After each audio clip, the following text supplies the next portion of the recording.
സംസ്ഥാനത്ത് അക്കൗണ്ട് തുറക്കുമെന്ന് ഉറപ്പില്ലാതെ BJP. ഒരു സീറ്റിലും വിജയം ഉറപ്പിക്കാനാവില്ലെന്നാണ് BJPയുടെ വിലയിരുത്തൽ. നേമത്തും കഴക്കൂട്ടത്തും വിജയം ഉറപ്പില്ല എന്നും കോർ കമ്മിറ്റി കണക്കുകൂട്ടുന്നു. പാലക്കാട് വോട്ടിന് പണം നൽകിയത് മറ്റു മണ്ഡലങ്ങളിലും തിരിച്ചടിയായി. രമേശ് പിഷാരടിയെ മൂത്താന്തറയിൽ തടഞ്ഞതും പാർട്ടിക്ക് ക്ഷീണം ചെയ്തുവെന്നും വിലയിരുത്തലുണ്ട്. ഷുക്കൂറാണ് വിവരങ്ങൾ നൽകാനുള്ളത്. ഷുക്കൂർ, BJP ഇത്തവണ 1 അല്ല 2 അല്ല 5 സീറ്റ് വരെ പ്രതീക്ഷിച്ചാണ് ഈ തെരഞ്ഞെടുപ്പിൽ രംഗത്തെത്തിയത്. പക്ഷേ ഇപ്പോൾ ഒരു സീറ്റ് പോലും ലഭിക്കില്ല എന്നുള്ള വിലയിരുത്തലാണോ ഉള്ളത്?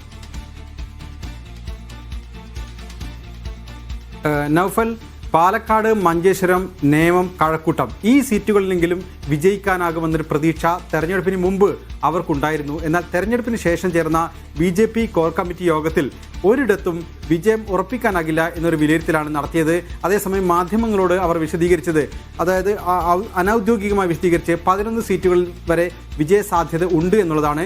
എന്നാൽ BJP പ്രാഥമികമായി അവർക്ക് ലഭിച്ച കണക്കുകൾ പ്രകാരമുള്ള അവരുടെ വിലയിരുത്തൽ ഒരു സീറ്റിലും നിലവിൽ വിജയസാധ്യത ഇല്ല എന്നുള്ളതാണ്.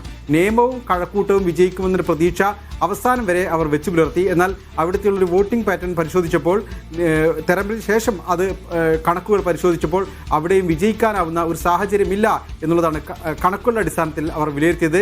ഇനി അസാധാരണമായ എന്തെങ്കിലും സംഭവിച്ചാൽ മാത്രമേ അവിടെ വിജയിക്കാൻ കഴിയൂ എന്നുള്ളതാണ് BJPയുടെ വിലയിരുത്തലായി ഉള്ളത്. മറ്റൊരു പ്രധാനപ്പെട്ട കാര്യം, തെരഞ്ഞെടുപ്പ് പ്രചാരണ സമയത്ത് 2 സംഭവങ്ങൾ പാർട്ടിയെ പ്രതികൂലമായി ബാധിച്ചു എന്ന് വിലയിരുത്തലുണ്ടായി. ഒന്ന്, പാലക്കാട്ടെ ശോഭാ സുരേന്ദ്രൻ വോട്ടിന് വേണ്ടി പണം വോട്ടർമാർക്ക് കൈമാറിയ ഒരു സംഭവം ഉണ്ടായിരുന്നു. അത് ദൃശ്യങ്ങളടക്കം പുറത്തു വന്നു. ആ സംഭവത്തിൽ ഫലപ്രദമായി പാർട്ടിയെ പ്രതിരോധിക്കാൻ അല്ലെങ്കിൽ പാർട്ടിക്ക് വേണ്ടി ന്യായം പറയാൻ അവിടെ നേതൃത്വം ഉണ്ടായില്ല. അതുമാത്രമല്ല, അക്കാര്യത്തിൽ പാർട്ടി ഒരു കുറ്റവാളിയെ പോലെ നിൽക്കേണ്ട സ്ഥിതി ഉണ്ടായി. അത് മറ്റു മണ്ഡലങ്ങളിലും BJP പ്രതീക്ഷ വെക്കുന്ന മറ്റു മണ്ഡലങ്ങളിലും പ്രതികൂലമായി ബാധിച്ചു എന്നൊരു വിലയിരുത്തലുണ്ടായി. ഒപ്പം തന്നെ മൂത്താന്തറയിൽ UDF സ്ഥാനാർത്ഥി രമേശ് പിഷാരടിയെ BJP പ്രവർത്തകർ തടയുകയും അതിനെ ശോഭാ സുരേന്ദ്രൻ ന്യായീകരിക്കുകയും ചെയ്തത് വലിയ ഒരു മോശം കാര്യമായിട്ടാണ് പാർട്ടി വിലയിരുത്തിയത്.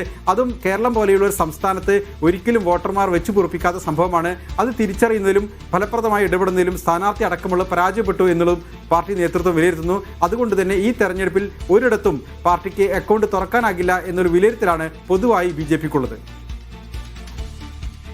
MK ഷുക്കൂറാണ് വിവരങ്ങൾ നൽകിയത്. BJPക്ക് ഇത്തവണ സംസ്ഥാനത്ത് ഒരു സീറ്റ് പോലും ലഭിക്കില്ല എന്നുള്ള വിലയിരുത്തലിലേക്കാണ് കോർ കമ്മിറ്റി എത്തിച്ചേർന്നിരിക്കുന്നത്. നേമത്തും കഴക്കൂട്ടത്തും പോലും വലിയ ഫൈറ്റാണ് അവിടെ നേരിട്ടത്. അതുകൊണ്ട് അവിടെയും വിജയിക്കുമെന്നുള്ള സാധ്യത കുറവാണ് എന്നാണ് വിലയിരുത്തുന്നത്.